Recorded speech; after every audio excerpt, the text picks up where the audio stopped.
ओम श्री गणेशाय नमः। ओम नमो भगवते वासुदेवाय।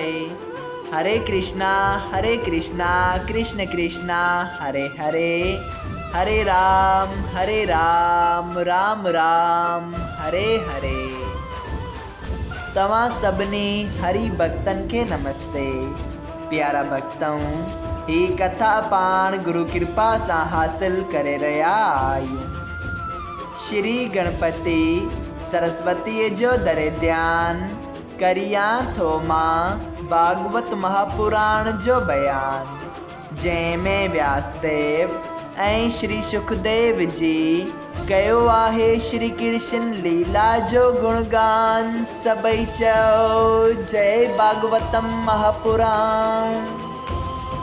प्यारा भक्तों, कल कथा में पाण श्रीमद् भागवत महापुराण साहिब जे 10 स्कंद जे 48 अध्याय जे पहिरें भाग में ॾिठो त श्री श्याम सुंदर जी बलदाऊ ऐं उद्धव जी सां गॾिजी कुब्जा जे घर वञनि था, जो हुननि सां हुन वचन कयो हो त कंस खे मारण बाद हू हुन जे घर वञी कुब्जा जे मन जी मनोकामना पूरी कंदा। तंहिंखां पोइ श्री श्याम सुंदर जी अक्रूर जी जे घर में वञनि था, जिते अक्रूर जी खेनि ॾाढे ई प्यार मोहब्बत ऐं आदर भाव सां उन्हनि जो आतिथ्य कनि था। सभई चओ जय श्री कृष्णा। अॼु पाण श्रीमद् भागवत महापुराण साहिब जे 10 स्कंद जे 48 अध्याय जो ॿियो भाग शुरू करे रहिया आहियूं। श्री सुखदेव जी महाराज चवनि था, हे राजा परीक्षित, अक्रूर जी हथ जोड़े चयो, हे दीनानाथ, तव्हां पैदा थियण ऐं मरण खां रहित आहियो। तव्हां जे आदि ऐं अंत जो भेद ऐं लीला खे को बि ॼाणी नथो सघे। मुंहिंजी तव्हां खे नमस्कार आहे।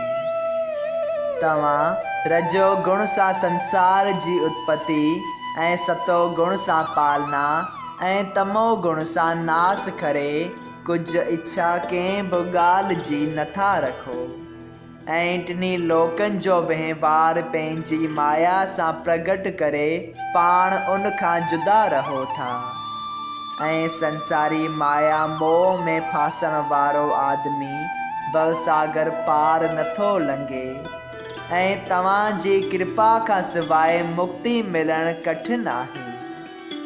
नारद मुनि ऐं सनक आदिक रकेश्वर, दुरु भक्त, पहलाज भक्त, राजा अम्बरीश ऐं ॿिया हरि भक्त ख़ासि तव्हां जी दया सां एतिरी वॾी पदवीअ खे पहुता आहिनि। गुरू जी सभिनी पखियुनि जो राजा तव्हां जी सवारीअ लाइ आहे, ऐं तव्हां हमेशह शीश नांग जीअ ते विराजमान आहियो। गंगा जी तव्हां जा चरण धोए थी, टिनी लोकनि खे तारे थी, ऐं 5 ई तत्व तव्हां मंझां पैदा थिया आहिनि, ऐं 4 ई वेद बि तव्हां जा श्वास आहिनि। सिवाइ तव्हां जी दया जे तव्हां खे को बि सुञाणी नथो सघे। तव्हां फ़क़ति पृथ्वीअ जे भार लाहिण वास्ते पंहिंजी इच्छा सां सुरगुण अवतार वठी केतिरा ई दैत ऐं राक्षस मारियो था, ऐं अञा बि केतिरा ई दैत ऐं अधर्मी फ़ौजियुनि समेत मारींदा। मुंहिंजी तव्हां खे दंडवत आहे। मां तव्हां जी पूजा ऐं स्तुति करण जी सुमरती नथो रखां, पर पंहिंजो भाग वॾो थो सम्झां जो तव्हां दया करे मूंखे अची दर्शन ॾिनो, ऐं हिन झूपड़ीअ खे पंहिंजे चरणनि सां पवित्र कयो, ऐं जेको सिक सां तव्हां जो ध्यानु ऐं सुमरण प्रीत सां करे थो, उन ते तव्हां दयाल थी अर्थ, धर्म, काम ऐं मोक्ष 4 ई पदार्थ ॾियो था।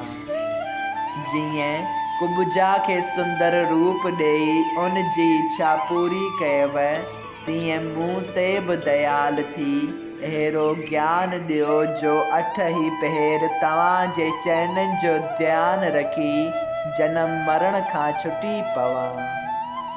सभई चयो जय श्री कृष्णा। प्यारा भक्तों, इहा स्तुति ॿुधी श्री कृष्ण भॻवान अक्रूर खे वरदान घुरण वास्ते चयो। तॾहिं अक्रूर जी हथ जोड़े चयो, हे महाराज, मां इहो वरदान घुरां थो त स्त्री ऐं औलाद जी प्रीत मुंहिंजे मन मां निकिरी वञे ऐं मुंहिंजो मन सदाईं तव्हांजे चरणनि जे ध्यान में रहे। सभई चयो जय श्री कृष्णा। इहो ॿुधी श्री कृष्ण भॻवान अक्रूर खे मर्ज़ीअ मूजिबि वरदान ॾेई चयो, साधु ऐं महात्मा जी संगत करण सां तव्हांजो मन शुद्ध थींदो। वरी श्री कृष्ण महाराज पंहिंजी माया सां अक्रूर जो ब्रह्म ज्ञान खसे चवण लॻसि, हे चाचा श्री, तव्हां यदुकुल जा वॾा ऐं पिता समान थी मूंखे एतिरी वेनती छो था करियो? तव्हांजी शेवा ऐं स्तुति करण वाजिबु आहे। तंहिं करे मां तव्हांजे दर्शन वास्ते हिते आयो आहियां। जॾहिं इहे माया रूपी वचन ॿुधी अक्रूर जीअ खे ब्रह्म ज्ञान विसरी वियो, तॾहिं हू श्याम ऐं बलराम खे वासुदेव जो पुटु ॼाणी ॾाढे प्रेम सां हिंज में खणी प्यार करण लॻो। तॾहिं मोहिणी मूरत चयो, हे चाचा श्री, तव्हांजे पुण्य ऐं प्रताप सां दैत त मारिया विया आहिनि, पर हिकिड़ी ॻाल्हि जो सोच मूंखे अञा ताईं आहे, सो तव्हांजी दया करण सां मिटंदो। मां ॿुधां थो त जॾहिं खां मुंहिंजो पुफर राजा पांडव स्वर्गवासी थियो आहे, तॾहिं खां राजा दुर्योधन, युधिष्ठिर ऐं ॿियनि मुंहिंजनि भाइरनि कुंती मुंहिंजी पुफीअ खे ॾाढा दुख ॾिना आहिनि। तंहिं करे तव्हां हस्तिनापुर वञी उन्हनि खे धीरज ॾेई उते जा कुशल कल्याण आणे ॿुधायो, जो मुंहिंजो मन उन्हनि जे वास्ते ॾाढो उदास रहे थो। अक्रूर जी श्री कृष्ण भॻवान जी आज्ञा मूजिबि हस्तिनापुर में वियो। श्याम ऐं बलराम उद्धव समेत पंहिंजे घर मोटी आया। सभई चयो जय श्री कृष्णा।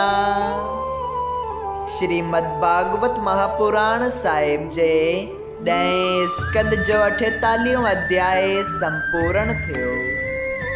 अगर तव्हां सभिनी हरि भक्तन खे हिन कथा मां लाभ हासिल थियो हुजे त कृपया हिन कथा खे ॿियनि हरि भक्तन सां शेयर कजो त उन्हनि जो बि भलो थिए ऐं तव्हांजो बि भलो थिए।